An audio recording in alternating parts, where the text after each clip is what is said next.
Patenga sea beach হবে আন্তর্জাতিক মানে একটি টুরিস্ট স্পট এবং বিচের সৌন্দর্য বৃদ্ধি করতে কাজ করবে চট্টগ্রাম সিটি কর্পোরেশন। বৃহস্পতিবার বিকেলে চট্টগ্রাম উন্নয়ন কর্তৃপক্ষ বাস্তবায়নাধীন পতেঙ্গা সমুদ্র তীরবর্তী এলাকায় আন্তর্জাতিক মানের পর্যটন শিল্পের বিকাশের জন্য সৌন্দর্য বর্ধন ও অন্যান্য আনুষঙ্গিক কাজ উদ্বোধনকালে Chittagong city mayor doctor Shahadat Hossain এসব কথা বলেন।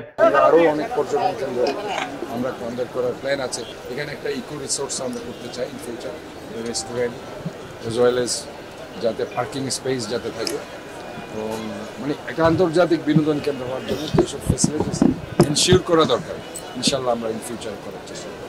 এ সময় উপস্থিত ছিলেন চট্টগ্রাম জেলা প্রশাসন ফরিদা খানম, চসিকের প্রধান নির্বাহী কর্মকর্তা শেখ মোহাম্মদ তহিদুল ইসলাম সহ অনেকেই। 3 সংস্থার সমন্বয়ে আমরা এই কাজগুলো করছি এবং এখানে যাতে আমাদের টার্গেটটা হচ্ছে যে এই 1 কিলোমিটার বিচটাকে আমরা যাতে ওপেন করে দিতে পারি, মানুষ যদি হাঁটার জায়গাটা পায়। আগে তো দোকান বসার কারণে মানুষ ফ্রিলি হাঁটতে পারতো না, মুভ করতে পারতো না। তো এই মুভটা করার জন্যই সাগরের স্বাদটা নেওয়ার জন্য যতটুকু আমরা ওপেন করতে পারি সেটাই আপনাদের টার্গেট। এবং এখানে যে বাগানগুলো দেখছেন আপনি, এই বাগানগুলো যাতে তার পূর্বে ইয়েতে ফিরে আসতে পারে, বাগানটা আমরা ডেভেলপ করছি, ব্লকগুলো রং করছি এবং বিচটাকে ক্লিন করার চেষ্টা করছি। আবার এখানে যেমন লাইটিং নেই, সিকিউরিটি নেই, এইসব বিষয়ে আমরা মনোযোগ দিচ্ছি যে যাতে লাইটিং থাকে পর্যাপ্ত, সিকিউরিটি যাতে এনশিওর হয়, মানুষ যাতে 12টা 1টা বাজেও এখানে থাকতে পারে। আব্দুর রহমান ইমন, চট্টলা 24, চট্টগ্রাম।